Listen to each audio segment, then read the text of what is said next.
Hello, everyone. My name's Nick Harrington. I'm with David Barkley and Tom Pickering. Uh, we answer questions, and today's question is really simple: is how do you help someone suffering from stress in the workplace?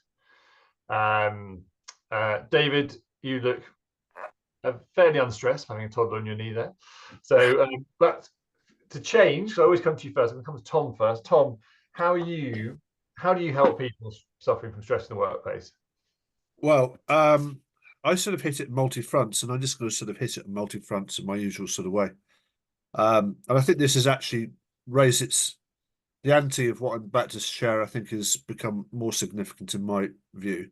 I think fundamentally we don't value others as much as we used to, Nick. And I've noticed in terms of face-to-face meetings, business development, it's becoming more and more, Zoom at best, at worst, not meeting clients, and you know, so I think the challenge is actually it comes down to spiritual well-being first and foremost, and then emotional well-being. And quite frankly, from a Christian perspective, Christians are very clear on this that anything that isn't in the Bible isn't related to Jesus is demonic. And open your eyes, right? If you think I'm wrong, look at what's going on. And I think Christianity is a fabric of society in the UK, and it's been destroyed with a nasty form of suicidal empathy, which is the sort of Gad Sad type. Hello, Gad Sad type. It's nice to have an audience and a fan for a change. Down below there, David. So I think we've got a weird sort of corruption of Christianity around some form of compassion and empathy, which is just disastrous. Um, which is actually fueling things and making things a lot worse and creating blind spots. I think the other thing is the emotional corruption of language around things like equity, diversity, inclusion. And that you look at the history, it's very important to understand the psychology of this and look up someone called John Money in the 1950s and what Marxism is all about. It's actually Marxism on drugs, and it's very distorting. And Marx actually was an expert at corrupting language, which is the reason why he's very clever with his language. It's the reason why he came up. I think he sold his 10-point stupid communist plan. And I think, sort of in that context, the answer to stress is aligning your actions with your beliefs, Nick. So if you're fundamentally doing something or we're doing something that we don't believe in, that is stressful. And I think we also have to watch out for ideology because in uncertain times, people believe ideology, and ideology creates lies and it creates fragility. I think there are environmental concerns which you can't ignore, which is around immigration, basic safety. I was in London yesterday, quite early, a few days ago, quite early, and I was just a bit concerned about the sort of the people that are walking around the streets. So I think that you can't ignore that. Anxiety, I think, is also. I come back to my reference, which is the Bible, which is a sign of the demonic. Jesus says, "Fear nothing." The only thing you have to fear actually is losing your soul, selling your soul, which is about aligning your actions with your beliefs. So, and souls are being corrupted by believing these lies and this ideology. And with that, the sort of demonic escalates, and you can see escalating violence in the UK, and this will continue. Um, so I think the other thing is to ban corrupt language in this context. So people are obsessed with things like offence, safety, and all that sort of stuff. I did a talk a little while ago to the local Chamber of Commerce, and the local council leader was there, Waverley Council, and she said, you know, what's the main issue in the workplace? And she said safety, and I thought, here we go. No, now what do you mean by that? Which largely is around silencing. So I think that the basic tenet of, again, the heartfelt inside out thing is to love God and love other people, to have a reference and then love other people, beyond which there's no other law. And quite frankly, if we did that, we wouldn't have these problems. And I think it's then a question of then following what's good and right, which again is set out in the Bible, but most people waste their whole lives thinking they know better, which is around grace, love, and forgiveness. Because we're now the number of mistakes, Nick, that you make. I made some really bad mistake yesterday, and I was quite open about it, apologise for it, and so we make mistakes, and very grace is vital to sort of repair and forgiveness. is vital. But I think at the moment ideology takes over when people are fearful. I think broadly people are fearful, and that takes people's eyes off the ball, which is the crux of why companies go bust.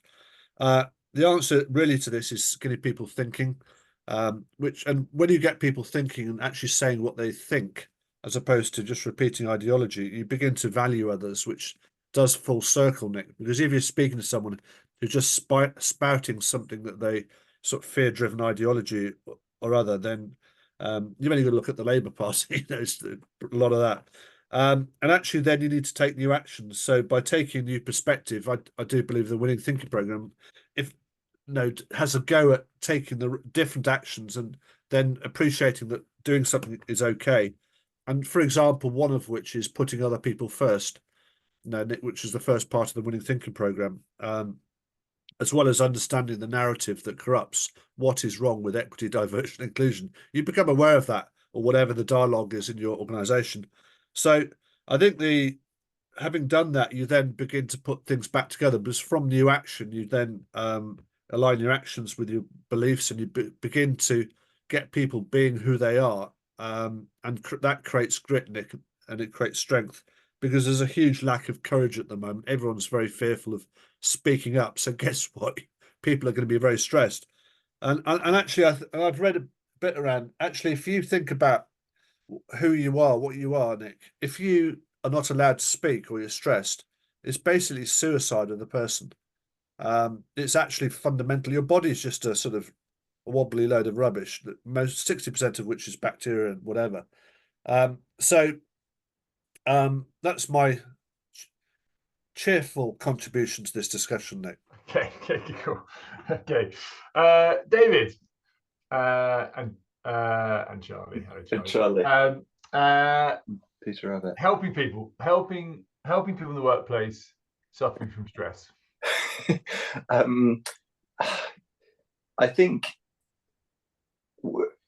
if we think of life as sort of a series of buckets, or a series of glasses in front of you, and you've got work in one, and you've got home life in another, family, friends, sport, nappy changing, all the other stuff that you would sort of have. When people get stressed, they tend to take off the things that give them joy, give them happiness, give them balance. So if you're really under the pressure at work, and you're working long hours, and you're thinking, okay, I've got family at home or partner at home, haven't spent much time with them, right? I'll knock the gym on the head. That's the easy thing to go. And then, do I really need to see my friend for a drink after work? Probably not. So I'll knock that on the head too. And then people usually then, when they freed up a bit of that time, spend more time working, and then spend more time feeling guilty about the things they're not doing. And I think what happens is that you get fewer and fewer things to pour your energy into. Most of them are things that aren't necessarily positive. And when all the sort of you've filled up all your diary with things that are stressing you, and there's no outlet for the stress, then that tends to lead to a lot of mental health challenges and all the kinds of some of the things that Tom was talking about. So I think with someone who's stressed, the counterintuitive response is usually the best one. Working harder is not usually the answer to someone's problems. Finding balance in their life, finding things that give them joy, happiness, those kind of things. Even just a little bit of that can go a long way. I've had a series of clients who felt very, very stressed recently. And I said, and you just sort of pause the conversation and stop talking about work. You're like, you're really into your triathlon training. How's that going at the moment? Well, I haven't done any. I've been working too long. I was like, okay, look, let's pick some of this stuff up next week. But in the meantime, how many training sessions do you think you get in? Just to do something different, do something for you. I think I could get 3 in. Okay, great. Well, let me know. Start the next session. How many sessions do you do? I did the 3. Great. How are they? Yeah, really good. I feel a lot better in myself now. Okay, right. Now let's talk about the work situation. Yeah, I've kind of got renewed energy for it now, and I'm kind of seeing things in a different way. Well, that's good. So I think just having finding some of those things that really give you kind of a bit of joy, give you a bit of balance in life is the most important thing. So whatever those things are, those are always the first things that people knock on the head. So do the counterintuitive thing. Don't knock them on the head. Do the things that give you joy and balance, and they're good for the soul, and go from there. I think that's great. That really, really, really resonates with me. That whole spiral of removing any form of joy, stress relief from your life, and compounding it on the thing that's giving you stress is. I think that's great. I think that's a great takeaway. For that, I've got a hard stop. We try to cram this into the time. Obviously, nappy changes, cups of tea. No, don't worry. It was great to see the big man, the teeth, and compliments to your wife's interior skills, or it might be your interior skills. I don't want to... It is certainly my wife's. Okay. And if I could encourage her into it professionally, I wouldn't probably have to work anywhere near as hard as I do at the moment. Well, it's a good advert for it. I've got to run though, guys, but lovely to see you both. Have lovely weekends, and I'll catch you next week. All right, take care. Cheers. Bye. You guys, bye. Bye-bye.